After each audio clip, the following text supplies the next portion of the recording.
hybrids. We're hybrids, so some people are actually at the City Hall. Are we at City Hall chambers today? I'm not sure. And then some of us are by Zoom, and of course it will be recorded. So I think we have everybody that's going to be with us tonight. Let's see. Are we missing anybody that we don't know about? Chris? Is Bruce on? Yeah. Yeah, Mary Louise is excused and Gina's excused and Mel. Okay. Okay, so then we could get started. Let's see. Are you doing this or me? So we'll call the Community Health and Safety Task Force for September 20th, 2022 to order. We do a roll call for this group. Sure. Bruce Finger, Here. Emily Kaltenbach, Present, thanks. Marcela Diaz, Nice to see everyone. Monica Alt, Present. and then excused, we have Gino, Mary Louise, and Valeria. And the two chairs are here as well. Oh, how can I forget? Councilor Villarreal Present. and Councilor Rivera, Here. co-chairs, you have a quorum. Thanks. Now we have approval of the minutes from August 16th, 2022. Are there any changes? Julie, did you notice? Any changes the committee would like to make?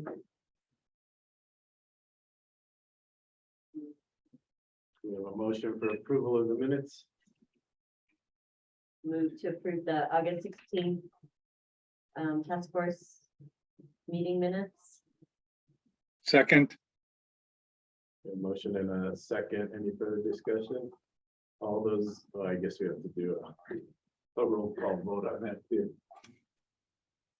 Maricela Diaz,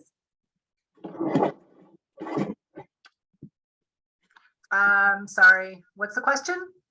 For approval of the minutes. approval of minutes. Yes, sorry, I approve. Monica Alt, Approved. Emily Kaltenbach, Yes. and Bruce Finger. Yes. First, Councilor Villarreal Yes. and Councilor Rivera. Yes.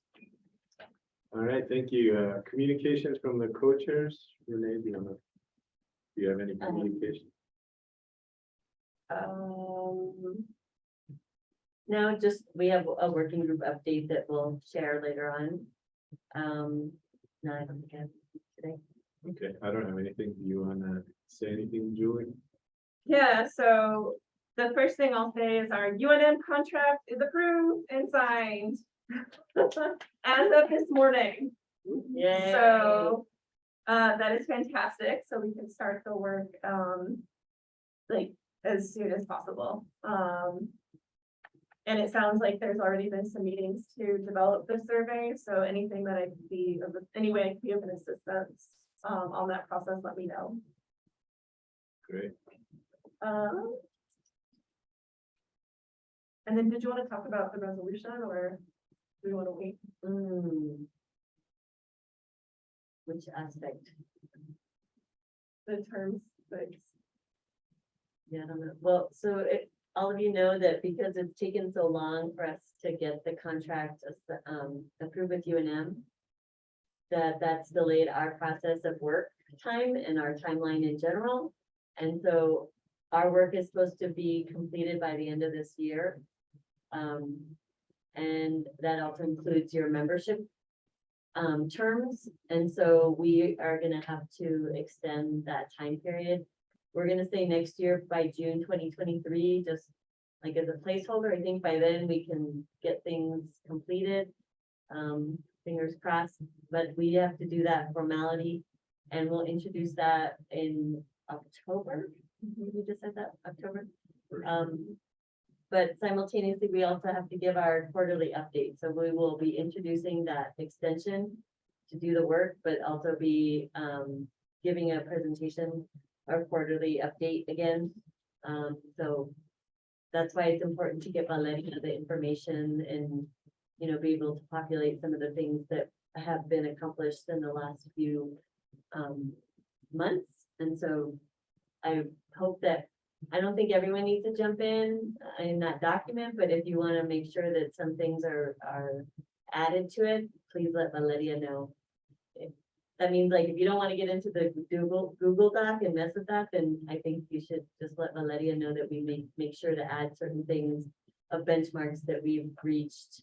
And, you know, we've had a lot of presentations and learning sessions, so, and we have another tonight, so just want us to make sure that it's thorough and that people know we are still working, even though we have to wait for that painful process for the contract to be signed.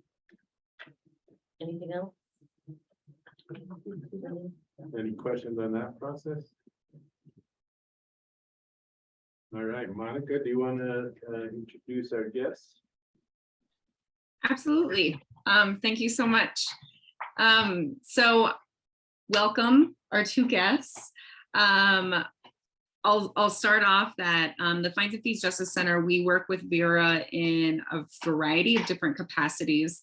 And I have this wonderful opportunity to work with new people from Vera that are working on things that are very relevant for the work that we've been doing with the task force. So I'm not going to go on and on. I'm going to let them talk because we've spoken extensively sort of about the work that the task force is doing and what I was hoping to get from this presentation. Just so everybody knows, I've told a lot of advocates that work work on police reform to a certain extent in other parts of the state about this presentation. So people are excited to watch the recording after this. So with that, I will just pass it to Daniel and Frankie and allow them to introduce themselves and the amazing work that they've done on the Police Transparency Index. So Daniel, do you want to start? Yeah, thank you so much, Monica, and thanks to the committee for having us here. It's really nice to be with you tonight and have a chance to share some of the work that we've done. Just as an overview, let me just quickly say, Vera, if you aren't familiar with us, we're a national organization. We have about 300 people. We have a main office in New York City, offices in DC, New Orleans, and Los Angeles. And we do research and policy work around the criminal justice system in the United States. And our team specifically that we work with is called Redefining Public Safety. So we focus on transformation and change in public safety delivery and systems. So just give you that context. And then I am a senior program associate for the program. I have a background as, I'm sorry, can somebody allow me to screen share so I can share my slides? I have a background as an attorney. I worked in the federal courts for a number of years as a law clerk. I also am currently pursuing a PhD in criminal justice at John Jay College in New York. And prior to law school, I worked as a police misconduct investigator for the city of New York as a civilian external oversight investigator for a number of years. So that's the kind of background I bring to the work I'm doing. I'll let Frankie introduce himself and I'll see if I can share. There we go. Hey y'all, thanks for having us. I'm Frankie Winchell. I'm a research associate with the Vera Institute of Justice. I'm also with the Redefining Public Safety team. My background is in both public and private education, but have a master's in statistics and do a lot of our quantitative research and try to, support communities and bridging the gap between like data and numbers and things like that, and the work that they're doing on the ground so they can, push the policies and the agendas and the change that they want and utilize data to uphold kind of their lived experience when we're talking about, policy and things in the governmental sphere. So we're really excited to be here. We're really excited to present this tool and some of the work that we do and have the conversation about, how we can all collaborate and possibly, support the amazing things that are happening in Santa Fe and the amazing vision that you all have for the place that you live. So the focus of our discussion will be this tool that we developed that launched in May of this year called the Police Data Transparency Index. And just to give you a quick overview of what we'll go through. First, I'll give you some background and talk about how the index scores cities. So essentially that's what the index is. It's a website that scores 94 cities around the country on the level of data transparency they have around police activities. And then we wanted to do an interactive look at data in Santa Fe, what police data is available, just to sort of show you some of the websites, the kind of process we went through in indexing what's available, and to get you thinking about the sort of questions and challenges that arise pretty quickly. We'll do that very quickly. I don't want to spend a ton of time on that because we could really go down a rabbit hole, but I want to give you a taste of that so that it's tangible, what it means, what transparency means, and our sort of vision of that is. And then Monica had asked us to take kind of a close look at Albuquerque, which is one of the 94 cities included and is close to you all. We didn't include Santa Fe in the tool. We had to make tough choices in Santa Fe. Unfortunately, we had a round of mourning when we decided not to include Santa Fe. But no, there were a lot of places that we wish we could have included and didn't. So we're going to do a deep dive into Albuquerque. Monica suggested that would be helpful. And so we'll talk a bit about how Albuquerque's score is put together and what it means. And the real point of all this is to lead up to questions and discussion to focus on helping you with issues that are of use and interest to you. So what is police transparency and why does it matter? Numbers and data give us insight into what's really happening inside of law enforcement. And we spend an enormous amount of money in the United States on law enforcement, on policing especially. And there's very little known about what police are doing during their daily operations.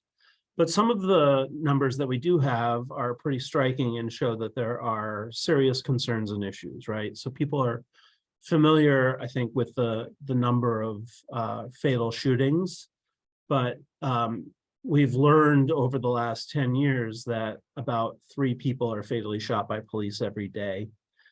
In Vera's work, we've discovered that there's an arrest made about every 3 seconds. Only about 5% of all of those arrests, which total somewhere around 10 million a year in the United States, only about 5% of them are for serious violent crimes. And as far as shootings by police, Black people in the United States are 3 times more likely to be fatally shot by police than white people when you control for all other variations. So these are, data points that raise the kind of issues of public concern that we really need information to be able to address.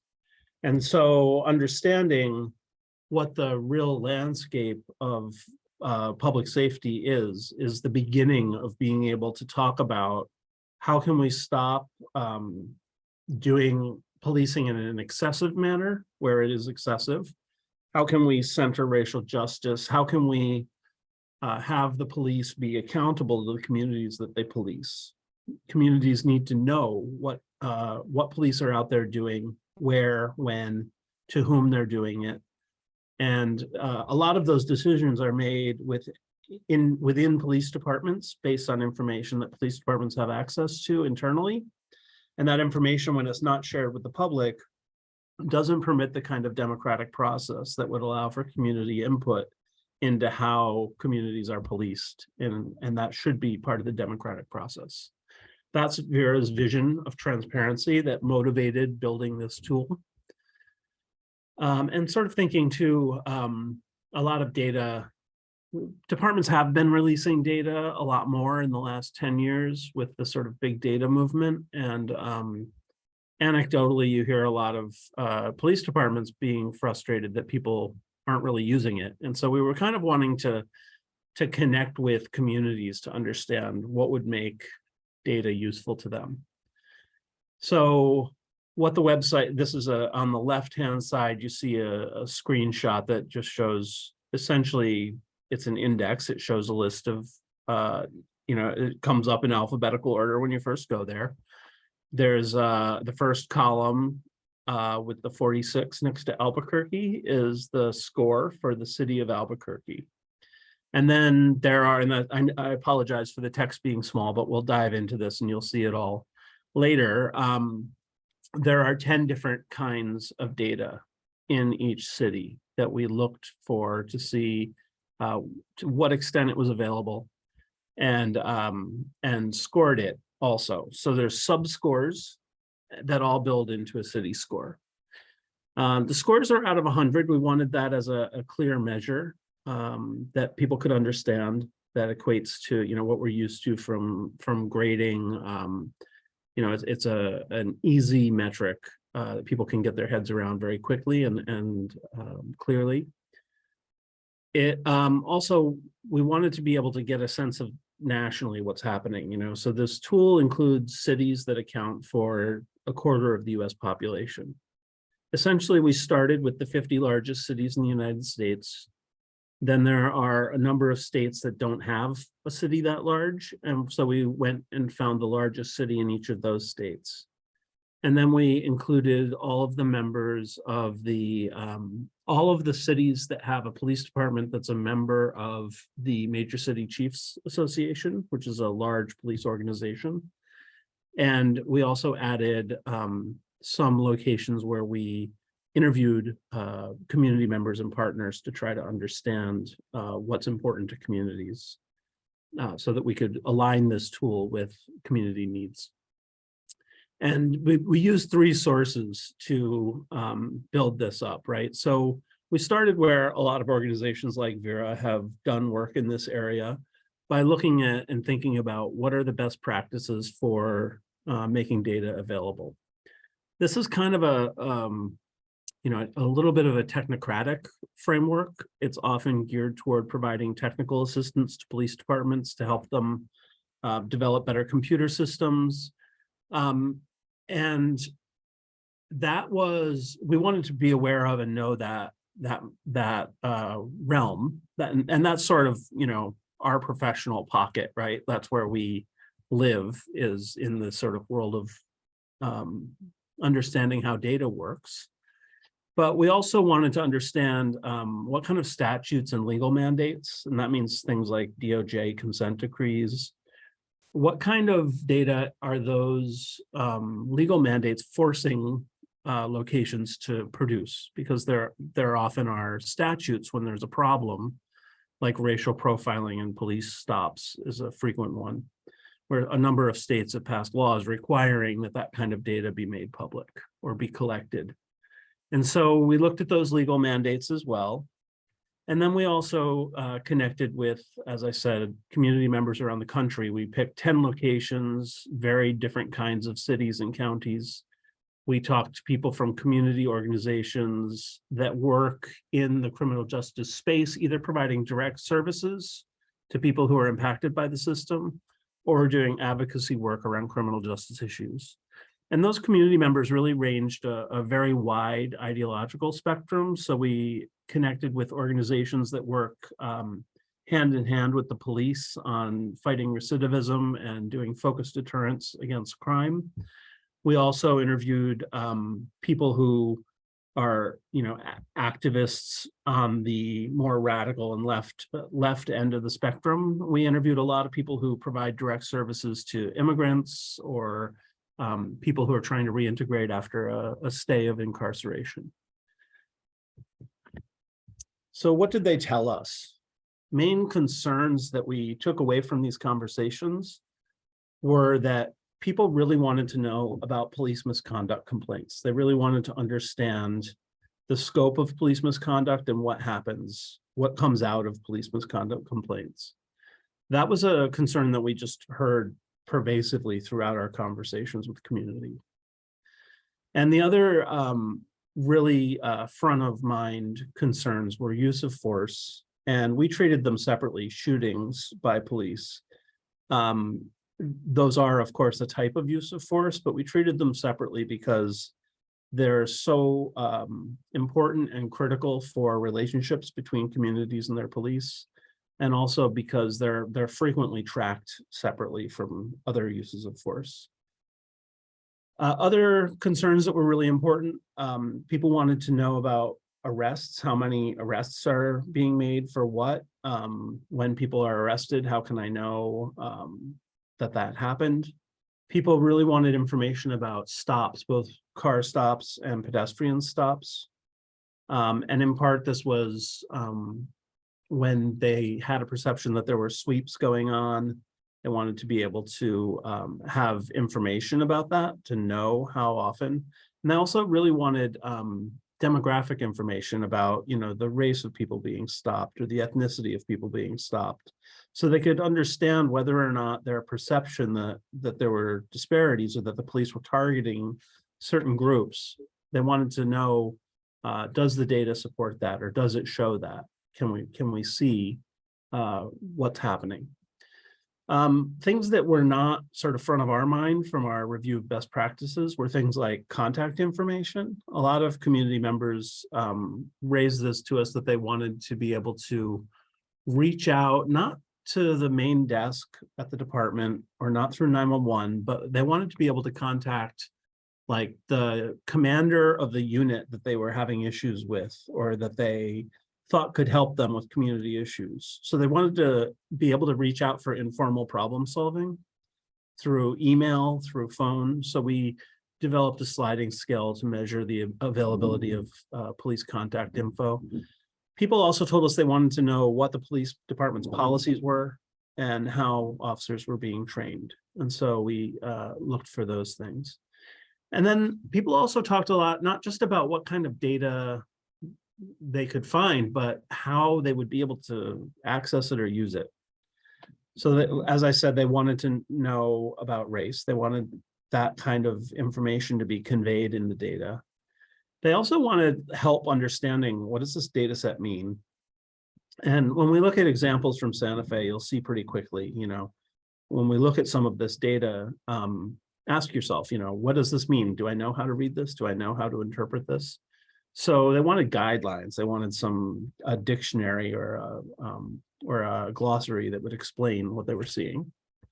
They wanted to also not necessarily have to download the data or take it offline to figure out, to analyze it, but maybe to be able to make graphs or charts online using interactive tools on the website.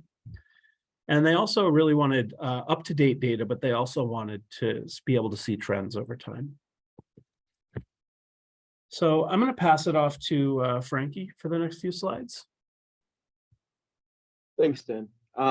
Yeah, so now that you have all kind of seen like how we do our cooking, I'm going to show you how, like, the actual recipe that we put together and the meal that we kind of popped out, right? As Dan said, every city that we had and collected data on had an overall score. So as you can see here, in this graphic, our 46 is the overall score for Albuquerque. But we wanted to make sure that individuals could also have certain scores for different types of data and really see kind of what their city was producing that was very transparent and very positive, and what was missing or lacking in the data space. So each of these overall scores was built using a combination of these subscores from each of these individual data types. And we then weighted those individual data types based on, as Dan mentioned, the best practices literature review, our review of legal mandates, but most importantly, the interviews we had with people doing the work on the ground, community members who wanted to access the data and really learn about what the numbers were saying about their department. And then once we had built kind of, this metric from small to overall score, we went back to the community members that we were working with and we said, does this make sense? Are these things weighted high enough? Do we feel like the score overall gives a good perception of the data transparency in your area? Where are we lacking? What can we bump up? What did we miss? And so the iterative process was really nice because as Dan mentioned in the past, right, when we're kind of in this academic space, we miss accessing and utilizing our tools in a way that are helpful for the people that are actually making the change on the ground. So this iterative kind of approach, I thought, and we thought as a team was really helpful in making this tool more usable and more accessible for the communities that we work with. So in terms of choosing data, Dan already mentioned this, but we picked about 10 different data sets. We had complaints about police, which were raised heavily by community groups. We have instances of officers shooting firearms, and use of force data sets is 2 different, which they were on our radar, but they were something that was definitely bolstered by the community. General arrest data that we've worked with internally for many years, and we know a lot of departments share it at a national level, but we're looking for it more at a local level. Same with pedestrian and traffic stops. Calls for service data and 911 is another area that we dive deep into with our work, both with communities and our general overall research. And 911 and call for service data gives a really good map of how communities are accessing their law enforcement groups. If the majority of these instances or police response are based on 911 calls, or are they officer initiated? And then what the discrepancies between officer initiated kind of call types and reasonings are different from what people are calling about with their need for service. Along with that, crime reports are general data that law enforcement departments have and make readily available just historically. And 3 of the data pieces, which for me as a quantitative person really kind of shifted my perspective and I really appreciated, were that communities were also wondering, how are law enforcement and officers trained, right? And what are the departmental policies within the space? We think of numbers as 1 through 10, right? And how many calls for service are in this district? But in reality, data is just information, and the need to know kind of the training and guidance aspects that a lot of these law enforcement agencies were getting was something that communities really bolstered, and we felt was really necessary to add to the tool. And then, as Dan mentioned, police contact information, we made a separate topic and a little more granular in terms of the variables that we selected within that to really show the importance that we heard about police contact information for communities. Now, for each of these sections, right? So we're going from like big score to like the 911 score, the arrest score. Then we have different variables which are going to make up the score within the score, if you will. The idea was that each data set in itself is going to have some pretty consistent variables. Is it downloadable? Is there a place that it lives online? And then like kind of what is the aggregate level of a lot of this data, right? There are general questions that we can ask about the data that we can do across every data set that we looked at. But then there were very specific data variables and data types within these data sets that we had to kind of split and figure out how important they were to the data set. So as we're going through this process, as you're looking to the left side, this is actually from our website. This is an example of what the use of force data looks like in terms of intake and box checking. Black means 100% for one of these boxes. So that means that received the highest score. For things like downloadable and URL, was it downloadable? Yes, boom, they got 100% for that variable. But for things like aggregation level, where you see there is this blue or this purple hue, you can either get 100% by having incident level data, or you can get a 60% if you show the aggregate for the, number of arrests in a year or a number of calls in a district. So there were also, levels and discrepancies within these different variables. And similarly to the process that we took on how important each data set was for the overall score, for a city, we also realized that we should be iterative and communicative with communities about how important each one of these variables is to a data set.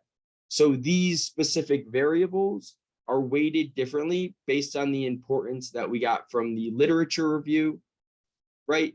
Our sweep of consent decrees and other legislation, and especially the work that we do with communities. Okay, so that's a lot of talking from us. And take a little break and it's all kind of abstract, I know. So we struggled a little bit when putting this together. How do we communicate the sort of abstract idea of what transparency means, but also make it concrete? So what I'd like to do is take an interactive look at what's available in Santa Fe. And I'd like you all to feel free to kind of answer my questions or ask questions. I do want to keep this kind of brief because like I said, we could go down a rabbit hole, but what I want to do is take you through our process and let you see why these variables are important, what it means when you're trying to understand what's available. So we started all of our scans of the cities that we indexed with Google searches, just looking online. And we essentially tried to put ourselves in the position of like, a reasonably well-informed citizen wanting to know more about their city, right? A curious, engaged citizen. How would they go about this? And we maybe looked with a little more rigor, and we had a team of people doing it, and we double checked, and we had 2 people check every place, things like that. But essentially, started off by, like, for Santa Fe today, I went and did Santa Fe open data police. And generally that's the search term that will pop up both the municipal open data portal run by the government or the police department's web pages that report out data about policing.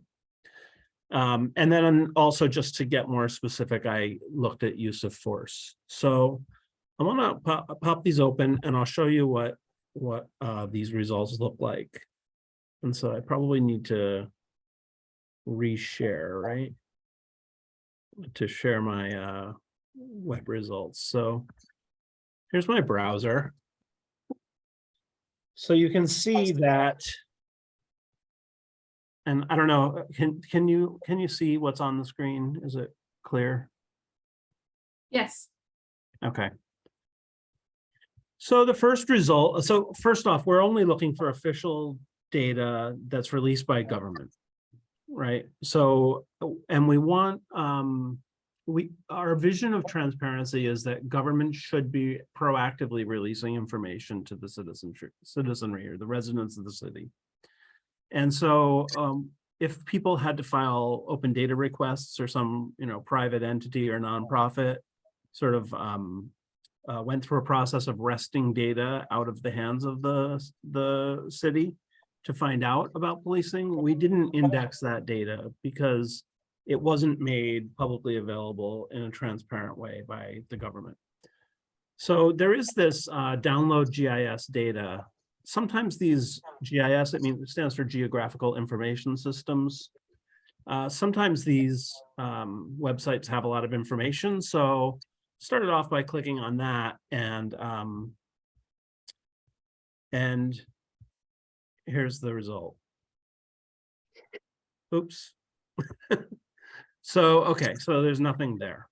Okay, the next result is the police department's website, right? Pretty good place to start, but let's just take a look down. This next hit is some open data network site. It's a .com. It has FBI data, it appears. That's not an official source. I see down here the policescorecard.org. That's an organization I'm aware of. They do really good work, but they do public records requests for police data and then score police departments on how they're doing substantively. How are they actually performing? We're trying to assess how transparent are cities being about police. So it's a little different question. This project is similar to us. And then there's Police Data Initiative. There's a bunch of other sites, but they're not really, and then there's Sheriff's Department material. Maybe that'll be relevant to Santa Fe, but Santa Fe also has a police department, right? So we need to ask the question, we looking municipally or at the county? So it looks like the place to go is the police department. So here's the police department's homepage. I don't know how many of you are familiar with it, but I wanted to ask you, where would you go? Like, here we are on the police website. Where are we going to find information? Let's say we want to know about use of force or something else. Let's say we want to know about calls for service, the jobs, the 911 calls and the other requests for service, the log of dispatching for what police have been doing over the last week or so. So anybody have thoughts of where we would look for that?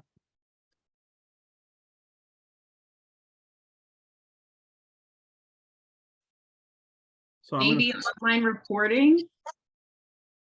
online Or reporting. maybe, I mean, just throwing it out there. Yeah. So, all right, so there's a lot of different, there's nothing that, my point it being in this exercise, right, is that there's this menu on the left that sort of your index to the site. There's nothing obvious on there that jumps out that says, you know, calls for service, or that says data, all of our data sets are here, you know, data sets or anything like that. So online reporting sounds like a pretty good lead. So let's look at that. This leads us to a page where you can file a report about a crime that you've been a victim of and submit it through the website. So there is no information here about police calls for service. So I started kind of looking around a little bit more. I looked at, well, patrol. Patrol is usually, you know, the unit that responds to those calls. More specialized units like SWAT or K9 or something probably aren't answering 911 calls. So maybe the patrol section. Dan Marcella also suggested frequently asked questions. I'll jump to that in a sec. I'm sorry I don't have the chat open because I'm sharing my screen and it's very crowded. So thanks. There is a place though where you can pull up the recent like 2-3 day call sheets. So there is a place in the website. I've been there numerous times. I guess what my point, and Bruce, thanks for pointing that out. And I know local residents, especially people who serve on this task force, may have some familiarity with that. I'm trying to show you the kind of perspective of somebody coming fresh to the website and trying to locate this information. So it's a little bit of a pattern of guessing, and I haven't seen that link yet. Have you seen it, Bruce? Yes, and I agree with you, is very difficult. That's what we're working on. In fact, reporting a call, reporting a crime like you just mentioned, it's a PDF file. You have to fill it out with a pencil or pen and either scan it and send it or deliver it, hand carry it. So that's an issue we need to deal with. Okay. Daniel, does it matter that our dispatch center is not part of the city? So the dispatch, okay, so that's also information that's relevant, right? Who controls that data? Who owns it and who has the ability to make it public? Well, I want to sort of cut, I guess, the chase a little. First off, I want to take up Marcella's point about the frequently asked questions, which is a good place to go if you're looking for sort of overview.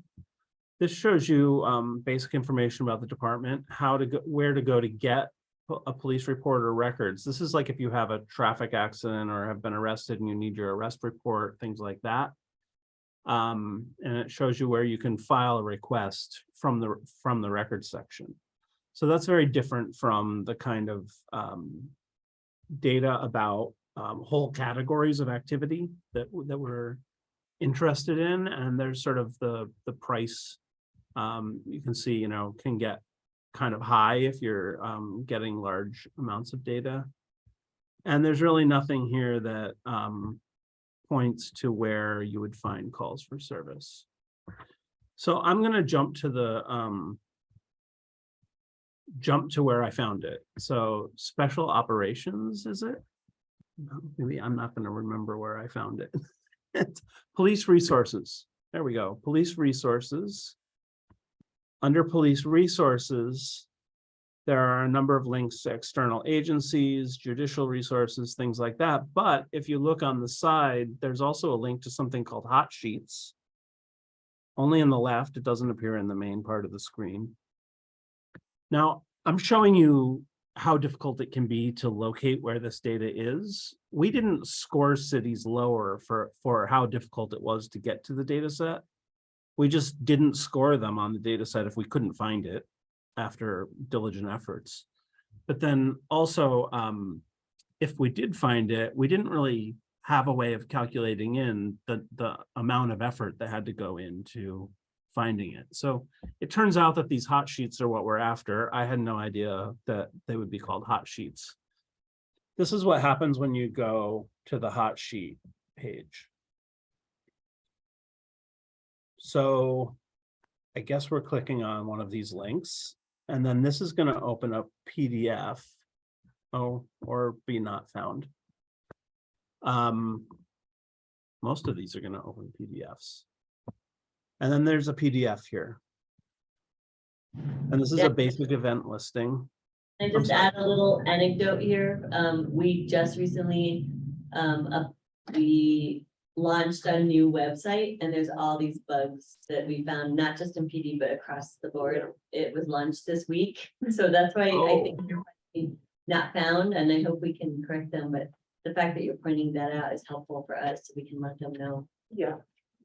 Yeah, and I'm sorry if I sound, I'm not trying not to sound like flippant or glib, like, you know, and I don't feel that way. And I hope I'm not coming across that way.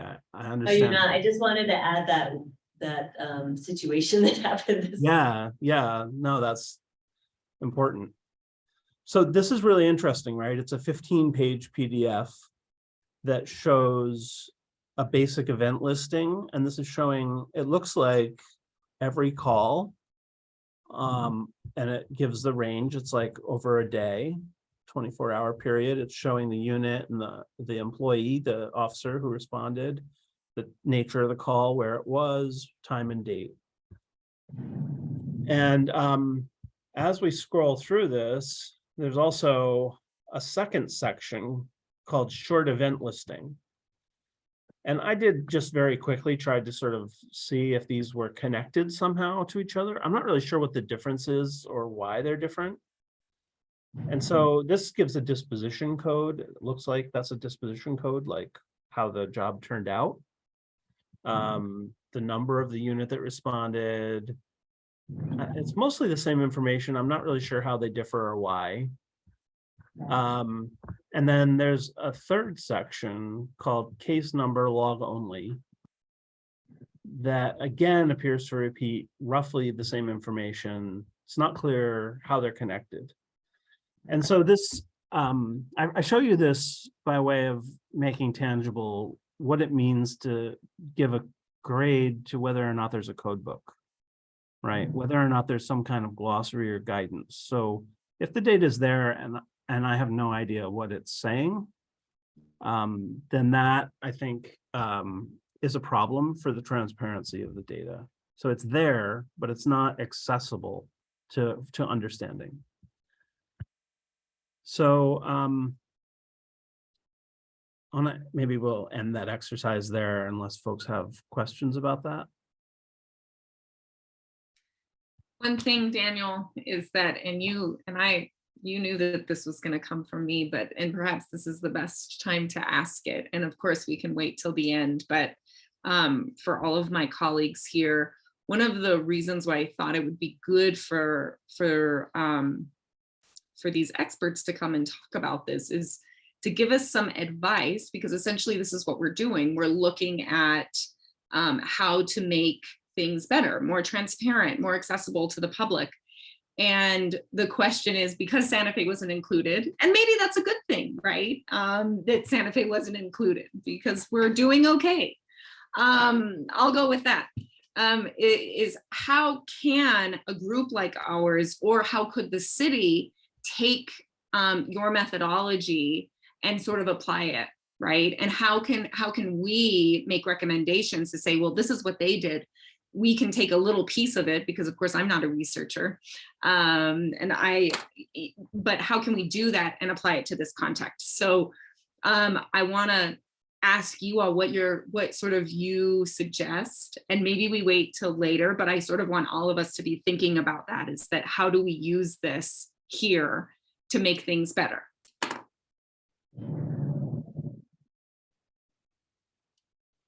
Thank you, Monica. I think that's and you're pointing me right to where we're sort of trying to lead up to. I don't know, trying to do that balance between, you know, giving you the framework so that you can understand the minutia. So that we really want you to have a bit of an understanding of what it means to give scores for all these like, why are we picking all of these variables and giving scores for them, and then adding those up and weighting them, and then adding into categories, and then adding the categories together.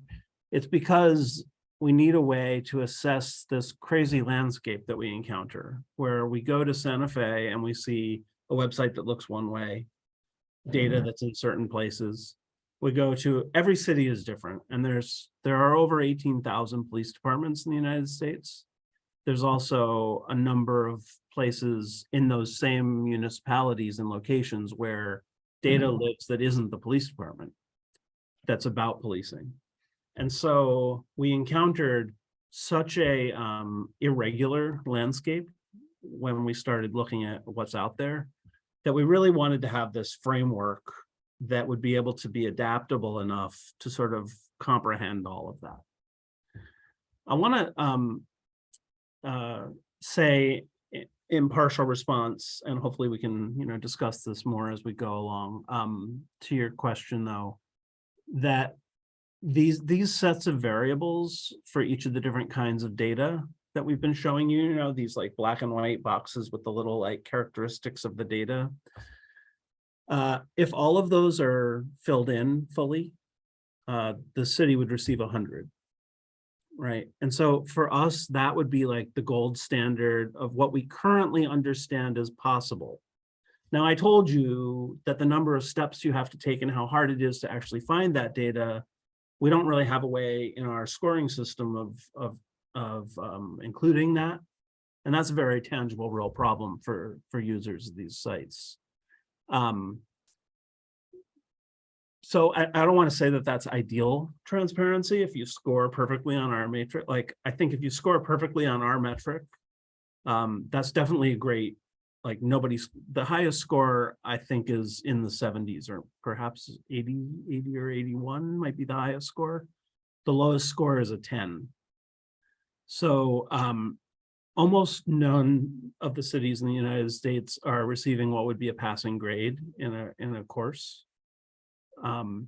Most cities, the vast majority of the cities that we scanned are failing. They're below an F level if you were scoring, you know, you comparing this to a school score.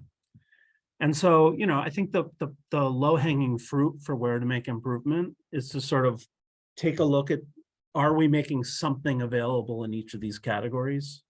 Are we making use of force information available? Even if it's a PDF that aggregates all the use of force over a year and doesn't have a ton of detail, if it's there, that will help. And I see the question in the chat about who received the 70. Oh, 70 is the highest. And I believe it's, is it Chicago? I think the top 5 is like Chicago, DC. Daniel, so that's where Bruce is from, and he was in law enforcement there. Okay. Good job, Bruce. One of the things that we found is that a lot of cities where there have been ongoing issues around policing for many, many years, and very serious issues around policing, have a lot of data reporting, because there have been mandates put in place. The departments have become very sophisticated. And, you know, part of this is also a function of having, you know, a very large municipality with, you know, a lot more resources, I think, and demand for data. and those kind of resources. So, you know, larger cities also all tend to have had long legal entanglements around policing and to have a lot of data available. So it's not really a sign that the city is doing policing right necessarily. It's a sign that the city is providing the information we need to assess how well they're doing at policing. Well, so the one city that you all covered in New Mexico has had a pretty hard time with the DOJ and others. So it's interesting to see that Chicago, which, you know, we all know has also had trouble because they're these large cities, that they are still doing significantly better than the one city in New Mexico that you looked at. Yes. Yes. And here's some of, I had all these links here so that we could go through it if we had time. I don't want to really belabor it, but I will distribute a PDF of this. I'll send Monica a PDF to you, and maybe you can distribute it to the task force. And, you know, you can look at these links. This is everything I was able to find. I would just, you know, like licking my thumb and sticking it in the air, I would say this, you know, Santa Fe would probably score in the 30s, maybe a little lower than Albuquerque. But similarly, it might score in the 40s. I couldn't really say off the top of my head. One thing I do want to mention is that we recently provided support for the new police oversight board in Rochester, New York. They contacted us wanting to understand how we didn't score Rochester, it's not included. They wanted to apply our method and score their city. And so we all of the spreadsheets that show how the scores are built, which get very technical, are on our website and can be downloaded. They're all on the it's policetransparency.vera.org. And we worked with a data analyst in that office and walked through that metric and how to plug what you find on the websites in to create a score. And then we also took a look at that score after they had developed it on their own and confirmed that that's the score we would have given, that they had applied the metric correctly. But I think so we have those resources. We're happy to provide assistance in applying them or tailoring them or understanding how they work if that's something that is useful for you to take on. The other thing is that, you know, not everybody's necessarily going to have one vision of what transparency should be. The way we score is based on our vision of what transparency should be. So a city might want to weight things differently or tweak what variables are collected or how it's done. We're happy to provide the kind of assistance on the technical end to understand how to do that and to make those decisions. So I want to put that out and sort of offer it. And then I thought if we have time, I don't know, I don't want to keep you all from your work. We would be happy to go through the Albuquerque score in some detail if that helps to make this more concrete or to sort of see how your neighbor's doing. Can I just add before? Oh, I'm so sorry, Monica. No, go ahead, Frank. Before we jump into the possibility of looking through Albuquerque, because it'll also be on the PDF, I want to say that like part of this is resources, but there are multiple steps to this process, right? Like if you have all done a website overhaul, I don't know if that is in conjunction with a technical assistance overhaul as a city as a whole, but there are like resources like data hubs and what we call on the technical side APIs that cities build internally to make other data really accessible. And so if you guys are going through like a system overhaul, like in general, this is a good thing to bring up to your IT people and your departments as something that you think would be really useful to integrate data from your 911 systems and find systems that can interact with these things.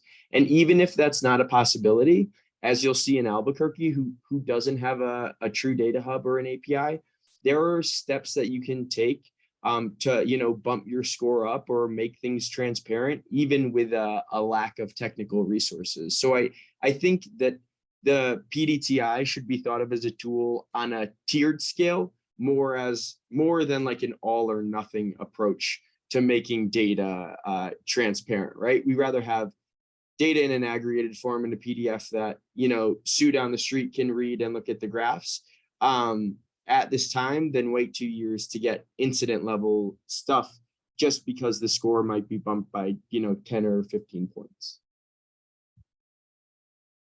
It's sort of about letting the good not be the perfect not be the enemy of the good, right? So we hope that this is something that allows locations to sort of look at their score, look at where they're not getting credit, and figure out, like, oh, do we have things like that we can put up? So actually, and I'll send this along as well. We have a short, I think it's 2-3 pages fact sheet that's on the website as well that has our sort of findings and recommendations that came out of this. And that provides a number of recommendations for sort of low-hanging fruit types of data that many that there are, gaps around the country in producing. Also types of data like the contact information and training, like every department has a training manual or a set of training guidelines. Often that already exists in a PDF or it can be scanned in a day. And if that's put up, you get like, probably will end up getting 100% or very close to that of credit for that piece of the transparent. Like that's providing meaningful transparency in one segment. And it would result in a change in the score to be, to indicate that transparency. And so there are a lot of sort of low-hanging fruit things like that, right? Departmental policy manuals generally exist in PDFs already. The department probably has the PDF and could just simply make it public. So there are. And they do. The policy manual is viewable by the public. Yes, that's a good point. And I did see that today for Santa Fe. The policy manual, those calls for service sheets, and there's also well, it's the directives. There's not a lot of other pieces of data. Did not find arrest info. Crime data. That's what it is. But the problem with see, that's another issue. There is a link that opens up a PDF of uniform crime reporting data that was, prepared for submission to the FBI's main crime collection. And it's from June 2016. So it's 1 month of data from 6 years ago, and that's all there is when you click for crime for crime reports. So that's I'm sure that they are probably still using that same form and producing that every month, unless they stopped. Actually, the FBI collects data in a slightly different form now. It may be more difficult. Maybe they haven't figured out how to make a PDF out of it or something. But I think that's an area where, that information is so outdated now that it's not really of use. It's not providing transparency to have, 1 month of crime data from six years ago. Daniel, we still have time if you want to go over some of the Albuquerque information. That'd be great. We're here for it. And Daniel, if I can ask you one question too, that sort of refers to the Albuquerque data. And there's two sections that Albuquerque got zeros, and that's on arrest data and traffic/pedestrian stops. And I was wondering if you could talk just very briefly about why these things are important. Yes. So here's the Albuquerque score. This shows the different subscores, and up at the top you see the score of 46 for Albuquerque. And we did these sort of summaries that show Well, this is some information that explains why the score is as it is. But arrest data is really crucial because it shows the degree. I mean, arrests are very impactful, right? They have an impact on crime, which is a major concern of people around the country. But arrests don't always have a direct connection to crime rates. And in fact, arrests can also cause a number of different social harms. So people lose jobs, family, people in the direct family of the person who's arrested, even if the person isn't convicted or jailed long-term, can suffer economically. Children of people who are arrested have worse educational outcomes. People have health effects following arrest. Students who are arrested are less likely to graduate. There's a whole slew. We've actually just recently been doing a lot of research in this area. There's a lot of different findings that arrests have all kinds of impacts. And now, obviously, we arrest people because that's intended to create good as well in addressing crime and criminal activity. And so we have to, balance those things, but we can't do that balancing. We can't understand what's happening without that information about arrests. And, we have to remember, right, that an arrest is a fundamental core power of the government. It's the government acting when a police officer arrests somebody. The government doesn't act through, it acts through individual people, right? So a police officer is an agent of the government, and in doing the work of the government, an arrest or use of force or a temporary detention for traffic or pedestrian stop, all of those are kind of interventions in the immediate life of a resident of a city by the government. And so in order to understand how our government is working, information about those things is just really crucial. It's not crucial just to critique, people who view this tool as sort of like anti-cop, may think that the intent is that it would be, you can now critique the police, but you can also understand the good that the police are doing. When you look at all those 911 calls, you see all of these people who are suffering from violence and other serious issues who are calling for help. And you see that there are just pages and pages and pages of, that the police are out there, hustling to try to respond to these calls that people have made asking for them to come. And so getting that full picture, I think, is really important, right? And Daniel, will you let me editorialize for just one moment? Yes. I love that you say that when you look at a tool like this, it actually, it is objective, right? We're trying to make things better. This is, and sort of the something that we've always said, both at the state legislature and as an attorney working within the criminal justice system, we talk a lot about body cams, for example. And body cams actually, they protect everybody. Not only do they protect people that are being arrested, they also protect law enforcement officers. And it's something that I would constantly tell people is that, if I ever had a client that told me, that told me what happened and their memory of that was a little bit different than what we can see on the camera, that video serves as protection for the law enforcement officer, that they did not in fact behave in a particular way. So, there's different ways. Things like this, I think as a whole, can make us better. And you can see both the good and the bad with it, right? And that's the idea of transparency, is that we get to see, right? We get to see the good and we get to see the bad. And I will tell you all that the city of Santa Fe has made it pretty clear that they are, that they're dedicated to being transparent and having, public meetings, all of these things. So in that light, it seems really wonderful, or I'm very happy that you guys are able to come, and hopefully we'll be able to take some of the work that you've done and apply it to, include it in our recommendations and give it to the city.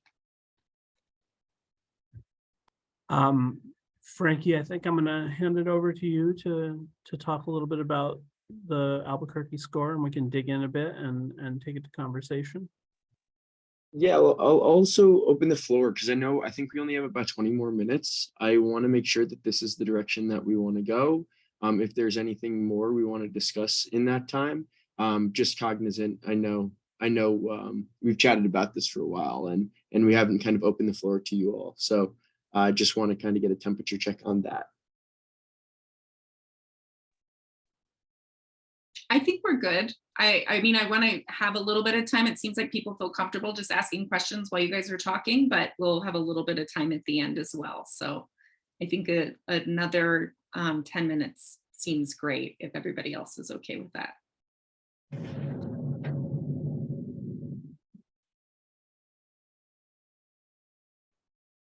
Great, that sounds good. Dan, do you want to bump over a slide or should we go through the first one?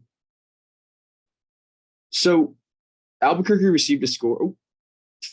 Albuquerque received a score of a 46, which, as we said, in any school across the country is definitely a failing grade, but kind of the middle of the pack in terms of the 94 cities that we surveyed. The main reason that Albuquerque scored a 46 is because they had a decent amount of data in comparison to other places. They were missing 2 data sets, but the data that they did have outside of obviously the training and the policies and the police contact information didn't score very high. So that means that the data was available somewhere on the website, but either the granularity or the number of variables or the information that was actually contained within the data set was lacking in a few ways. And we're going to go and look at their highest score outside those 3 big ones: training, police contact information and policies with their use of force set. And then we'll go through their lowest score that wasn't a 0 with the calls for service data, just so we can kind of look at the comparison between a quote unquote higher scored data set compared to one that's much lower scored. So generally, Albuquerque, New Mexico's data was in the form of graphics and tables, either directly on the website or in like quarterly reports or annual reports that were published as PDFs by the police department. So these were usually, 10 to 40 page reports. They had a little bit of narrative, but there were numbers and graphs and things like that were in the set. Nowhere in Albuquerque did we see, data that was incident level, like we did with kind of the 911 and service data we saw over in Santa Fe. It was all mostly aggregated based on a set amount of time. So for Albuquerque's use of force data, and as I said in the last slide, it had no incident level data. It had a really nice amount of options for looking at cross sections. So, the use of force on location or use of force based on the individual's race. All of that information was included both graphically and tabularly. And like information on volume, kind of severity of the use of force, the injuries sustained by both civilian and officer, the location, and the general demographic information were all included in the use of force. And as you can see, if we look in the bottom right, kind of in our visual scoring approach, you can see that most of the boxes are full, and most of those full boxes got 100% because they're black, right? Some of the things that were missing were FIQ and user guides, kind of those data dictionaries. But the one advantage to the PDFs is you generally don't see that kind of stuff because there is some narrative text. So even though we didn't see it, a lot of these graphics and the tables and the information that was truly data within these use of force reports was at least easy to understand because it had some context built into it. The other really nice thing is that the data dated back to 2016. So when advocates talk about kind of what's happening now and what happened in the past and is there growth or is there change, a lot of these reports gave us insight for use of force in Albuquerque on what had happened prior and what was currently happening.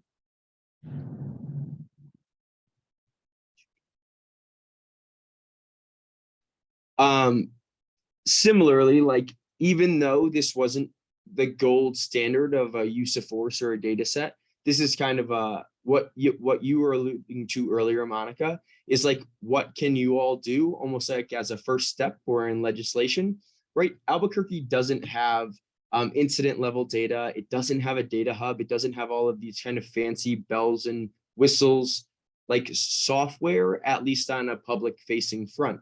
And even though it doesn't, they have done a good enough job where they can put together these PDF reports and gain a score of 64 because they found a way to make their data publicly accessible, even though they might not have the resources that a Chicago or New York does, and does it in a way that's not just a single graph or a single table from a single year, but have built in a timeline and additional information similar to like canine related use of force data, which we didn't see in most places in the country.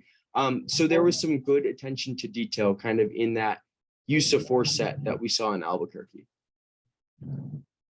Just a reminder, those of us that are not online or not in the participant list cannot access those websites you're sharing, Monica. And that's fine, Counselor. These were all included in the email that I sent in August, talking about this particular presentation. And what I'm going to do is follow up, and I'll include all of these links again, as well as their slide deck and anything else that Daniel and Frankie send to me. So everybody will receive an email with this later as well. Excellent. Thank you. So then just in contrast, the calls for service or 911 data set in Albuquerque received the lowest non-zero score. And as you can see from, again, our visual representation of our scoring box, it's because of like a vast majority of the information is missing, right? There's a URL with information on there. Sure, there's aggregate level and there's some formatting in terms of tables and things like that in the data. But the only thing that's contained for calls for service or 911 data is 5 tables and graphs from 2016 that looks at volume. So in the grand scheme of things, if we're asking, our city or our department, what is 911 used for, right? Like how often is 911 used compared to officer initiated? What are officers doing based on these 911 calls? The general answer based on the data is this is how often 911 is utilized, and that's about it. And to add a little more ambiguity to the issue, the only data that was included on the website was from a point in time in 2016.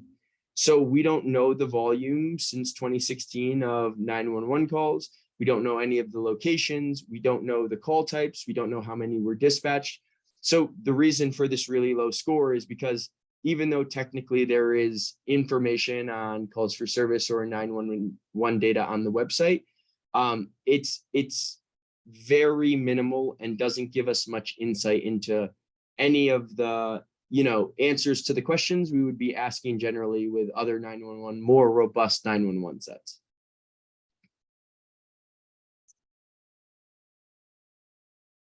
Yeah, so just kind of in summary, right? These scores are based on the criteria that we set forth, right? We saw that with the use of force, more than half of our criteria were met, with at least 100% of their kind of capturing that category, compared to in our 911 set, we saw that 13 of the 16 criterion were not even met within the space.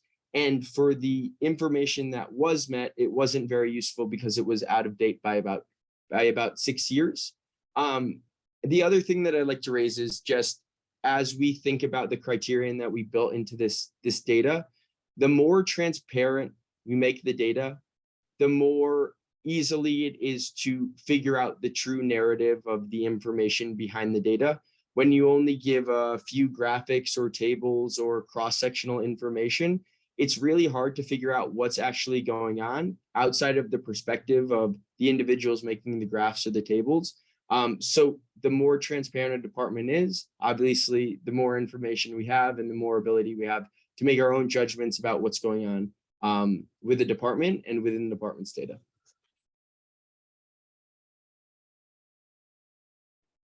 So I thought about maybe putting these questions out there. We don't have to talk about these questions. But I thought these were sort of themes that maybe aligned with your interests.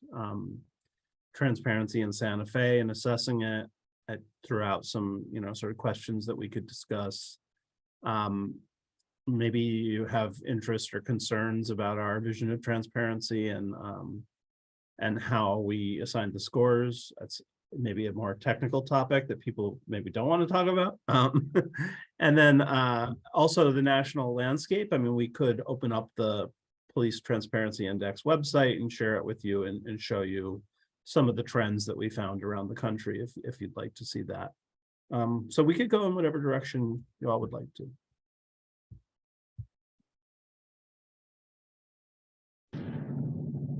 I have a question. Is that okay, Monica, if I just jump in before? So Daniel and Frankie, thank you so much. Because I want to echo what Monica said. I think that this is an incredibly valuable tool and something that Santa Fe should think about upping our game in data transparency so we can get close to 100%. So when you do your next round, we'll be scoring up there. I have a question, and maybe this is, phase 2, but I know, Frankie, you mentioned a little bit of like the gold standard of the data, and I'm particularly interested in demographic data and whether, so when you looked at demographic data across the country, across these 90 plus cities, let's take arrest data, for example. We found it really hard to find good race and ethnicity data for arrests. And I was just curious what you might have seen. Are there some best practices?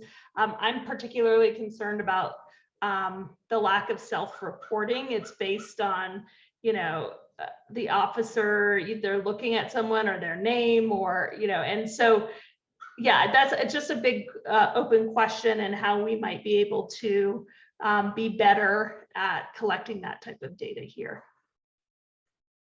I do have one sort of quick response, and then Frankie, I'll hand it over to you.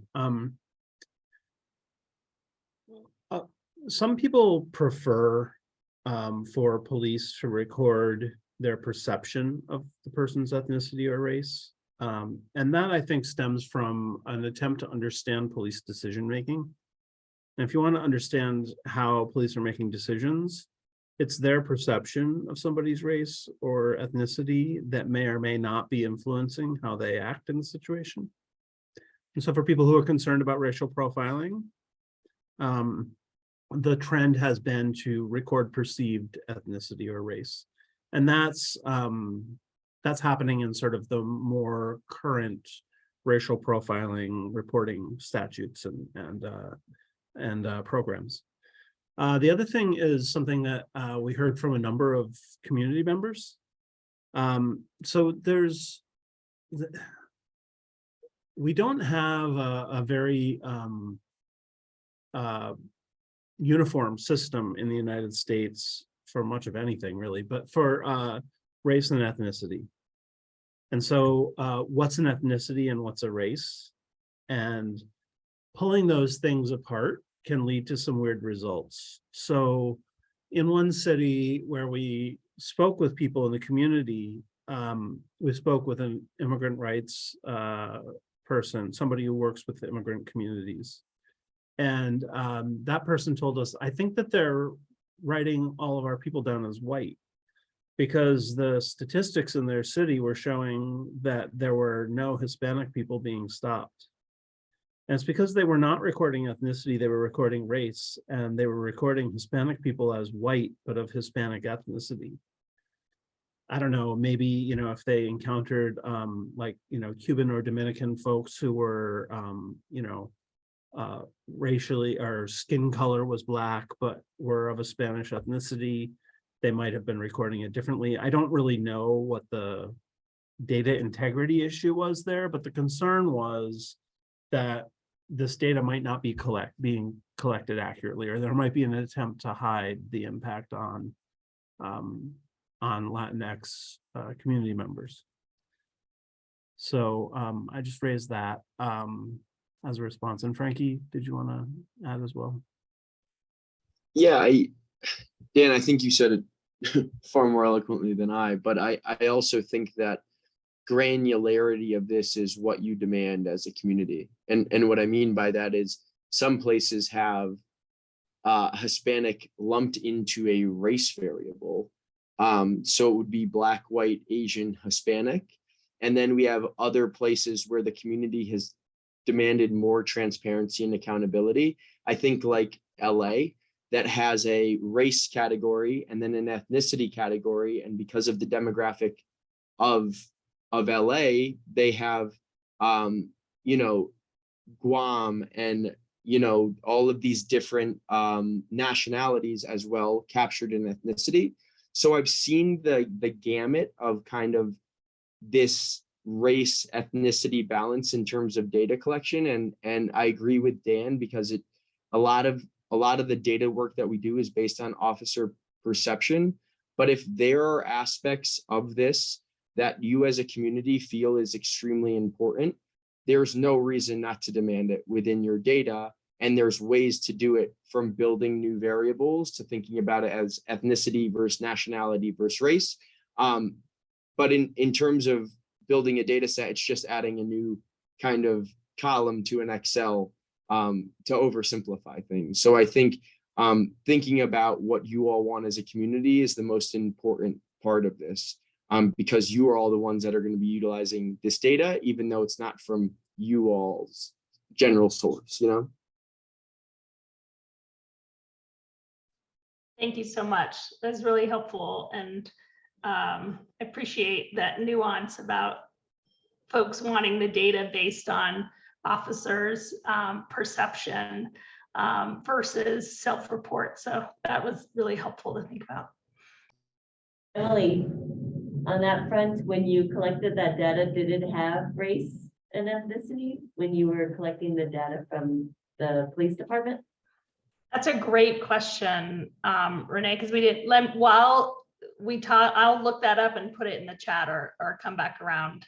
I mean, in other work we have done, you know, for example, we have looked at racial disparities in drug policing and drug arrests.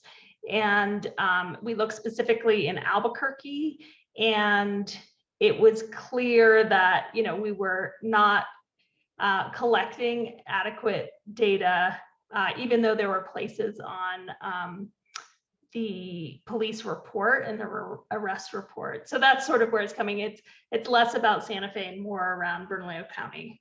But I'll take a look, Counselor. And just for context too, for Daniel and Frankie, even the transparency or sort of the data collection of race and ethnicity on a state level is pretty poor. And that's every year there's a data bill at our legislature, and it's failed, I think for the last, at the very least 5 years. Emily and Marcella or anybody, I'm not sure if you all know, but this is a sort of common problem. Specifically too, I love that you mentioned sort of the discrepancy with Hispanic, right? Because we're in New Mexico, and this also happens. I know when I would look at a police report, when I was a public defender, oftentimes if race was even mentioned, it would say white, and then my client was Hispanic or Native American, or, you know, a variety of other, you know, it didn't capture the full essence. So these are important things for us to think about. Monica, I'll also say it only takes one. I know it's been 8 years, right, at the state level, but some work that we've been doing in other states, you know, have been places that don't want to do any of this. And when a small town or a big city, whoever it is, decides to be the champion for something and shows it can be done at a local level, you'll be surprised how quick perceptions shift at the state level too. So if Santa Fe wants to champion some data stuff and move it up the ladder, I say go for it, you know? That's right, Frankie, I like that.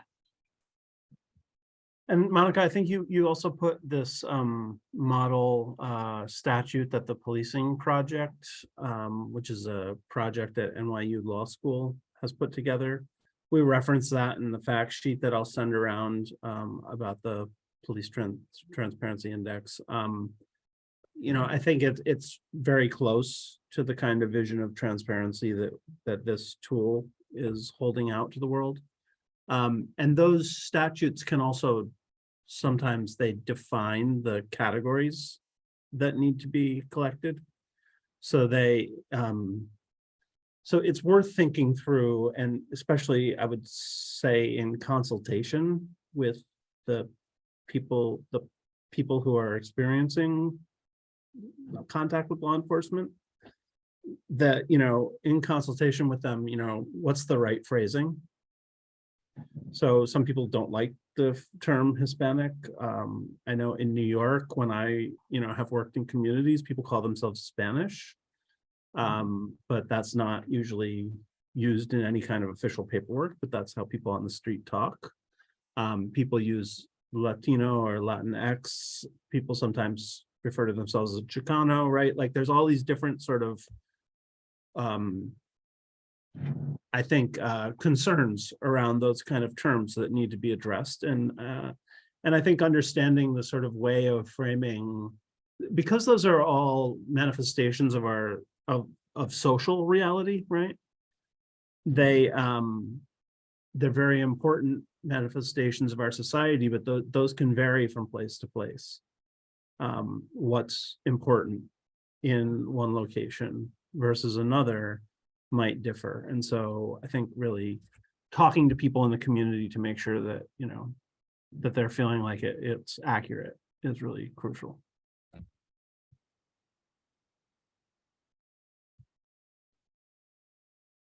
Do we have any other questions for Daniel or Frankie?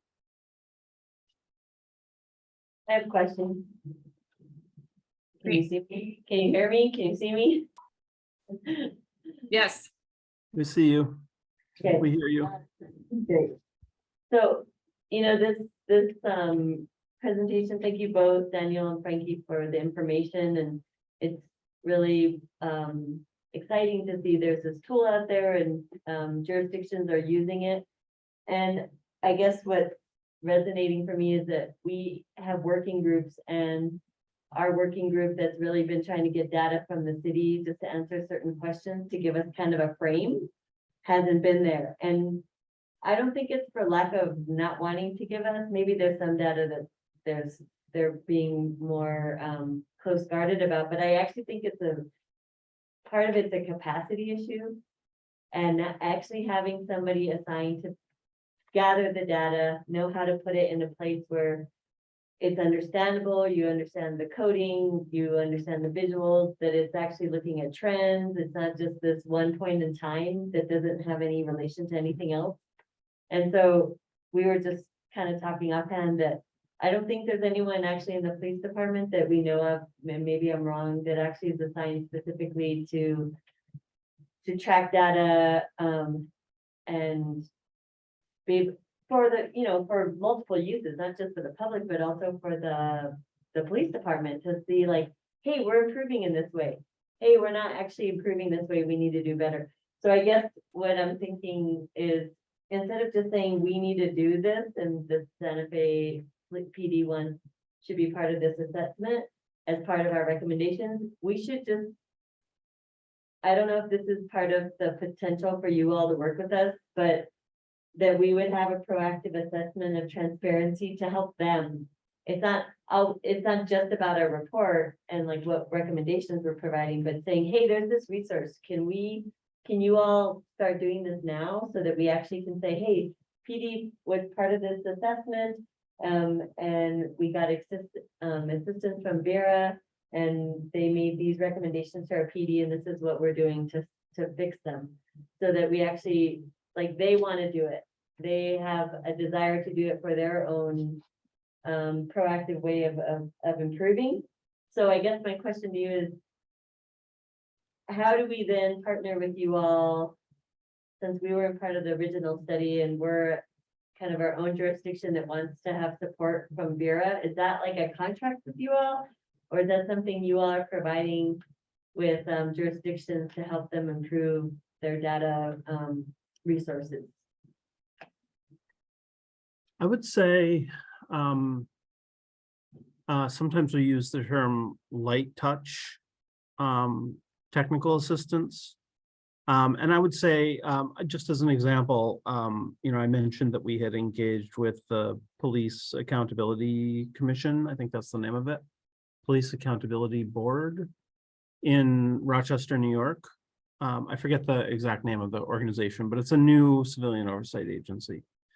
They reached out to us through a contact around the Police Data Transparency Index, asked about being scored. We don't have a program of sort of offering we don't have the capacity to score people on contract.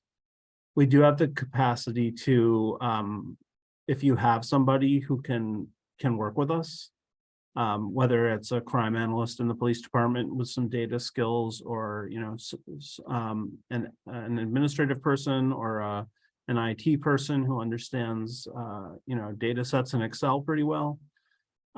We're happy to sit and walk over our scoring sheets. They exist on Excel spreadsheets. We can, they're on the website, but takes a little bit of expertise to find them and then to use them. It's a little bit complicated. We'd be happy to sit down with somebody and explain exactly how it works, to help them understand it so that they can then use it and apply it to what they can find that's available locally. We have material that we use to give training to the people that worked for us as researchers, looking for the websites, looking for this data. We could provide that as well. And then, like I said, what we did with Rochester was also to check the score that they came up with at the end, and just do a look and say, yeah, that's the score we would have come up with. To sort of officially, so that they could say to their city, applying Vera's metric properly, as Vera confirms, this is the score that we would receive, or that we do receive using that metric. So yeah, we're happy to do that, and it's not a contract type thing. It's a email me and let's start talking about it kind of a thing. Okay, Okay. And go ahead. I was gonna say, is there an opportunity in the next, say we like hit the ground running on data, PD's completely on board, and in a year we can ask for another evaluation of our data through the Vera Institute? Is that possible?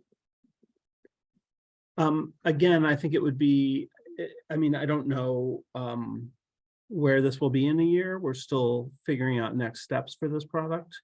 But certainly the metrics that we developed will still be applicable in a year.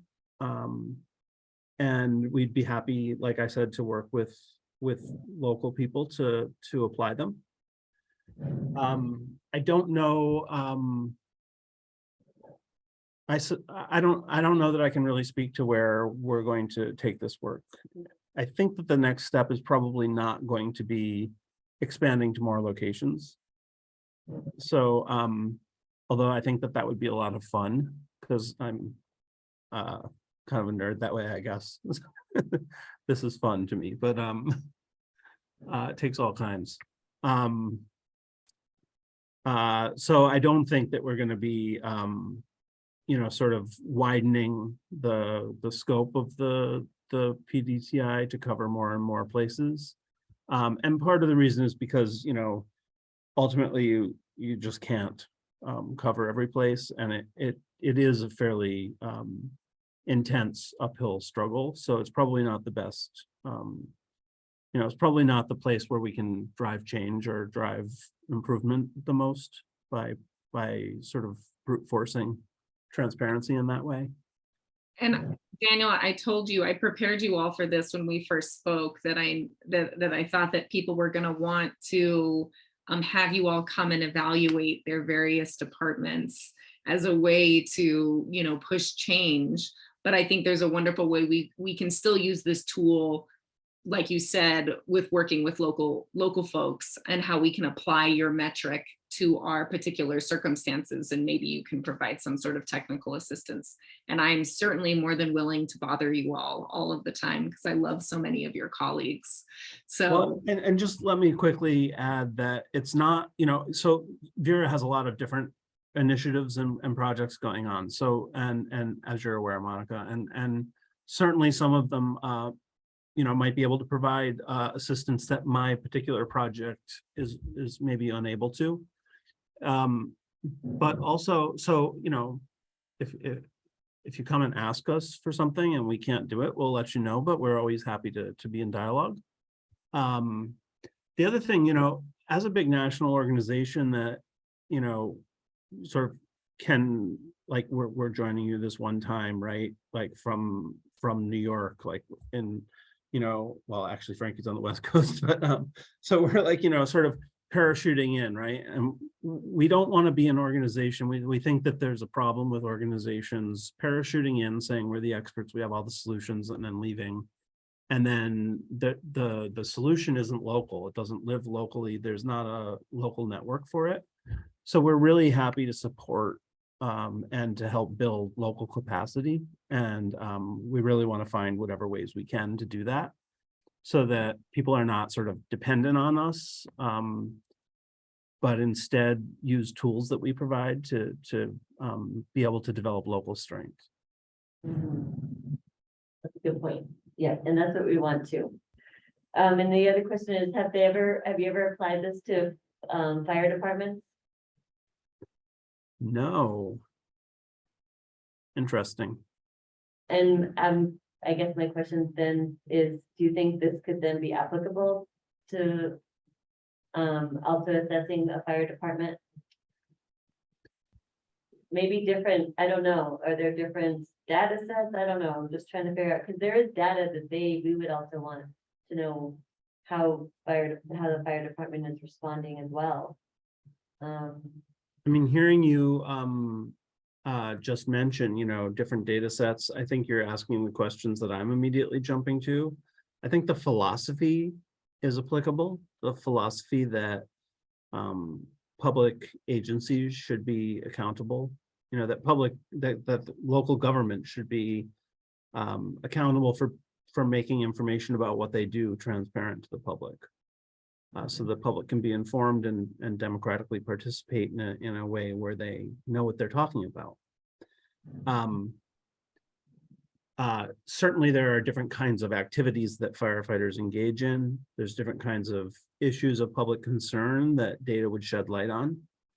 And so identifying what those are would take some work that I haven't done. So, you know, I've been in the policing space for a long time and have, you know, and Frankie has also been working with 911 data very intensively for many years, and with arrest data on a grand national scale for quite a while.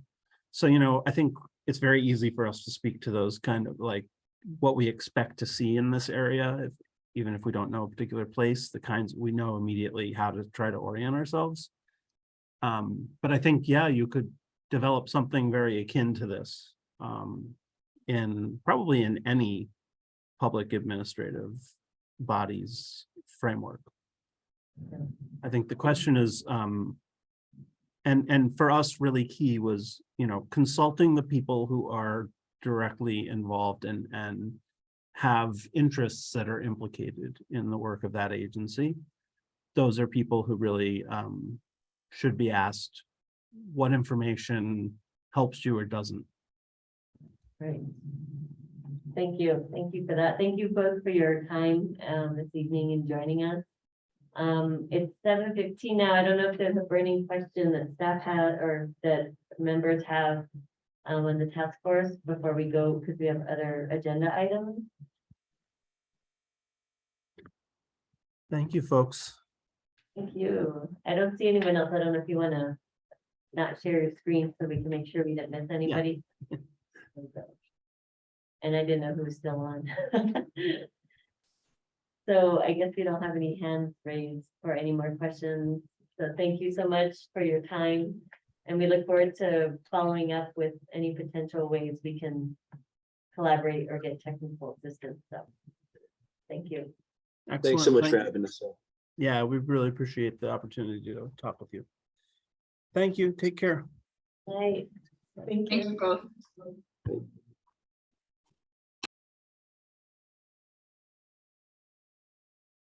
Cool. I guess I'm just trying to think of a proactive way we could say, hey, this is the easy tool. We could just do an assessment for themselves. And because, you know, even just as far as like saying a hot sheet, nobody knows that unless you're inside the police department. That I don't think that's a term that most people know. I wouldn't, I just know it because they use that and they say our hot sheets or represent you know, the incidents happening. But even the coding of like what they all mean, we don't know. That's based on their own internal coding. So I just think there's ways that we could do better with that. It's just trying to find the right person that has the access, that can access that information and synthesize it for us regularly. So We do have a crime analyst in PD. He provides a basic report to Public Safety Committee once a month, which I sent to Julie to send to forward to all of you. So it's basic information, but you know, they do provide some stuff. and I don't think I've ever seen those reports.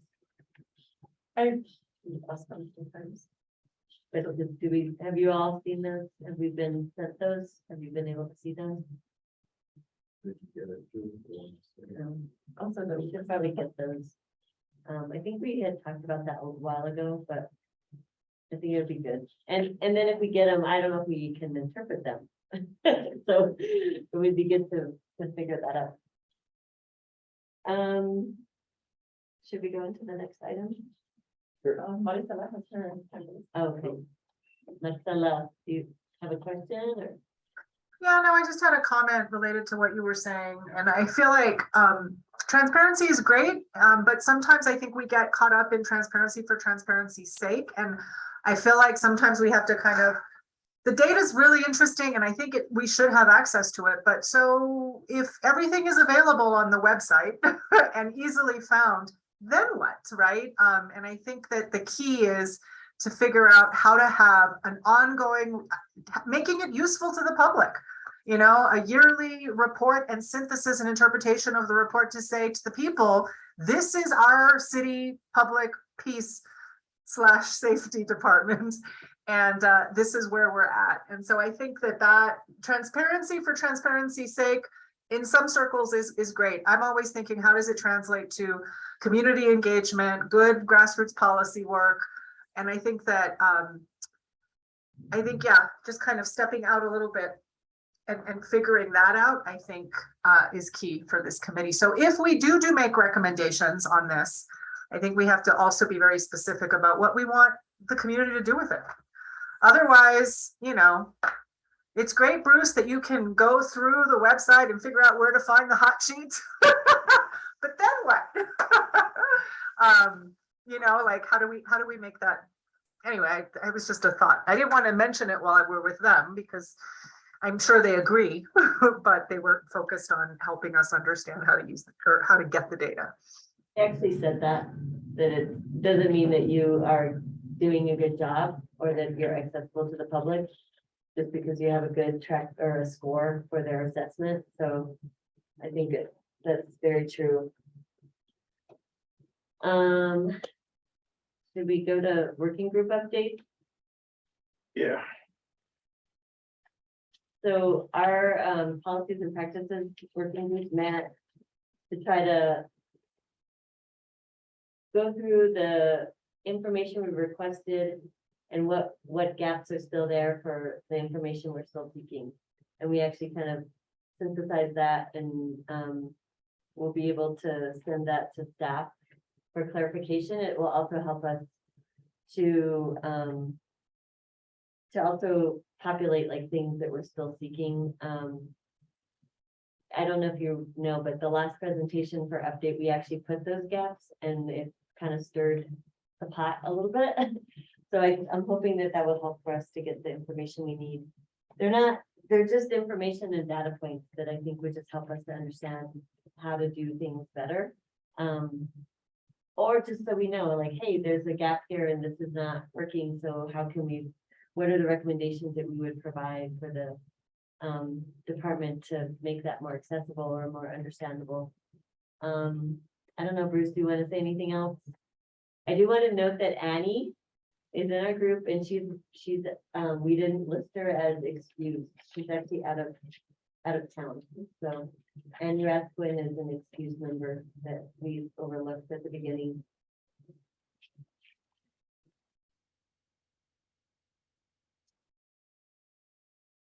Any other updates from the other working groups?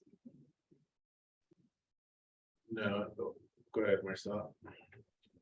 So I had a conversation with Gabe Sanchez today, and so we have a meeting set up with our working group for 2:30 next Tuesday to start talking about the implementation of the plan. He says he just got the finalized contract on Friday. He sent me that scope of work just so that we can, and I'll send it to our working group because I don't actually think we have it, or maybe Valerie sent it to us. I don't know, but I have it so that we have something to discuss with him. He says that the IRB, he submitted the scope of the research to the IRB, and they have concerns. It's still not approved yet. So he has to kind of keep working with them and negotiating them. And that's because of the 16 to 18-year-old qualitative research that we're asking him to do. And so I just asked him, is it possible to start with other aspects of this before, because he said we could nix the 16 to 18-year-old, but I didn't think that was something that would go or fly with our committee. And so how can we phase this in a way that can get us going, get him going right away? And he suggests starting with polishing up a survey. And so that's, I think, the bulk of the conversation that we'll have next Tuesday. If anyone wants to join us, let me know and I'll send you the Zoom. So that's where we're at with that, creating the survey instrument, getting approval for the whole project, including the 16 to 18-year-olds from the IRB. And that's it. That's the only update I have. Marcella, when you say they had issues with the IRB, are you talking about UNM? When they say that again?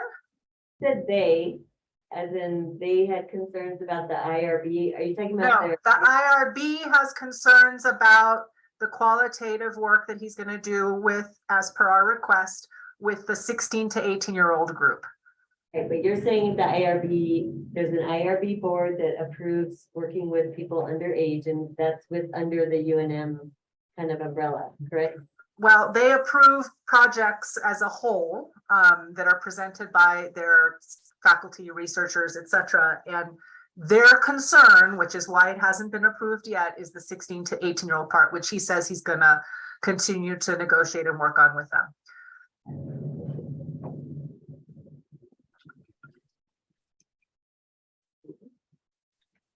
So one more little hiccup, but it sounds like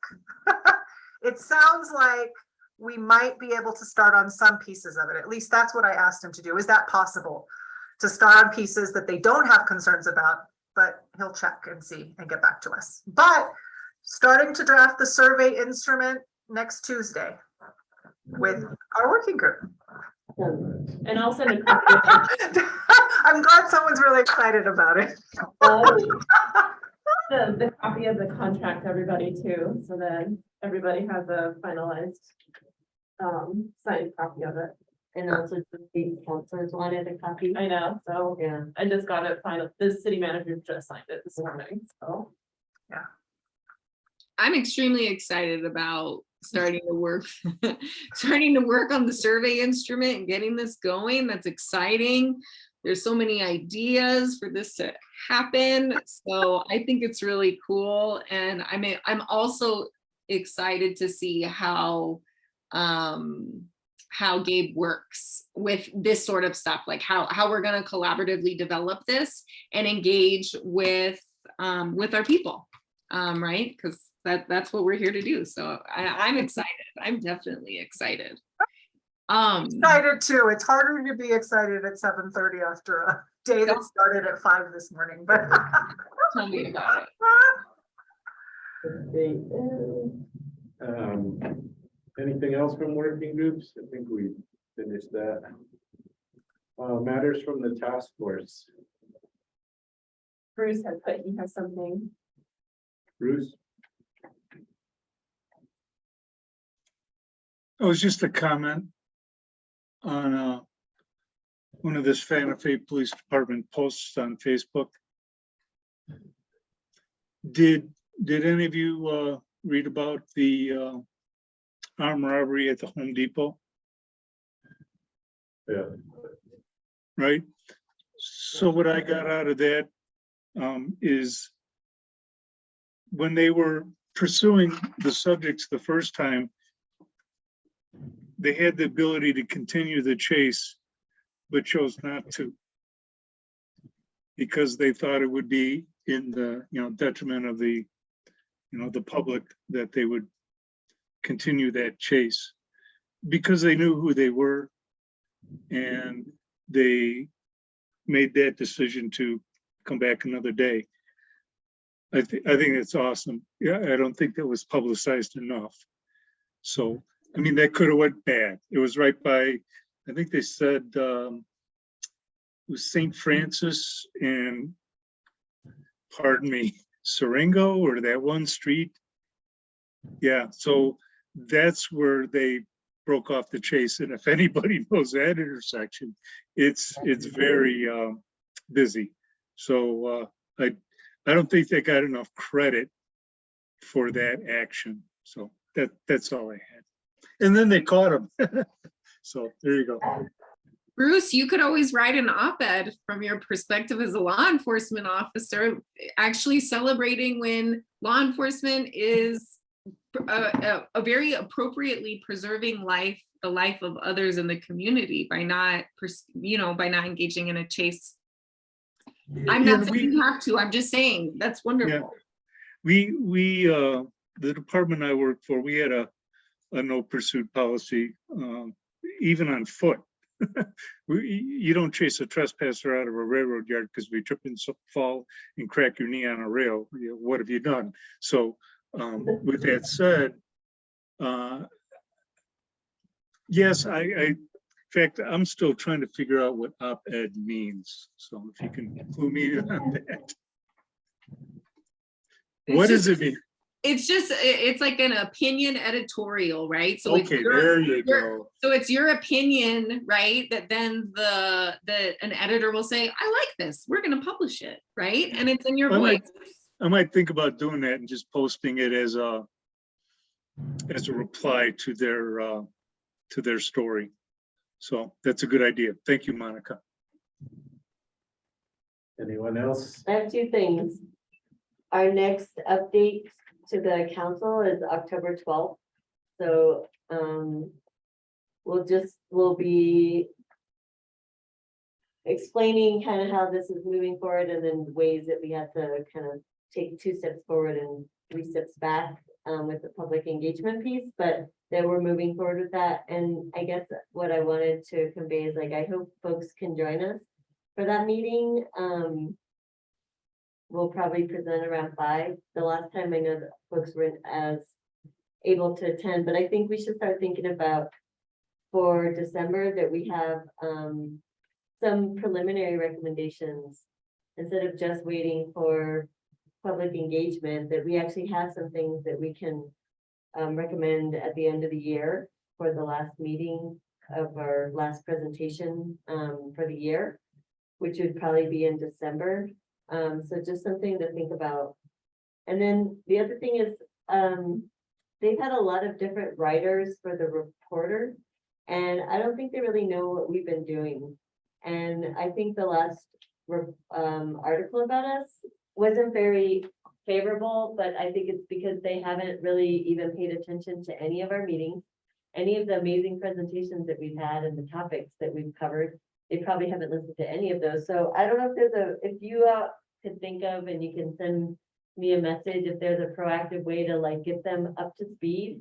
Cause they're like going back to like where we had, we were trying to solidify our team and members and people that felt comfortable being on the task force, and then kind of how we can move forward and the things that we've actually accomplished, given that we're working under COVID times and a pandemic. And we have actually never met in person really all together. So there's just things, if you think about it, and maybe think of ways that we could be proactive and maybe meeting with them, if you think that's a good idea, or if you have contacts over there, because I think they're really, I don't know, for lack of a better term, out of touch of like what we've actually done, and haven't proactively looked at some of the things that we've been doing with our public meetings, and all this stuff is accessible. So these meetings are accessible to listen to the recording later. So let me know if you think of ways that we could do that ahead of time, even before our next presentation, because they will definitely probably be there. And that's all I have. Anything else from the task force? No. All right, our next meeting is Tuesday, October 4th. See y'all then. Thank you all. Yeah.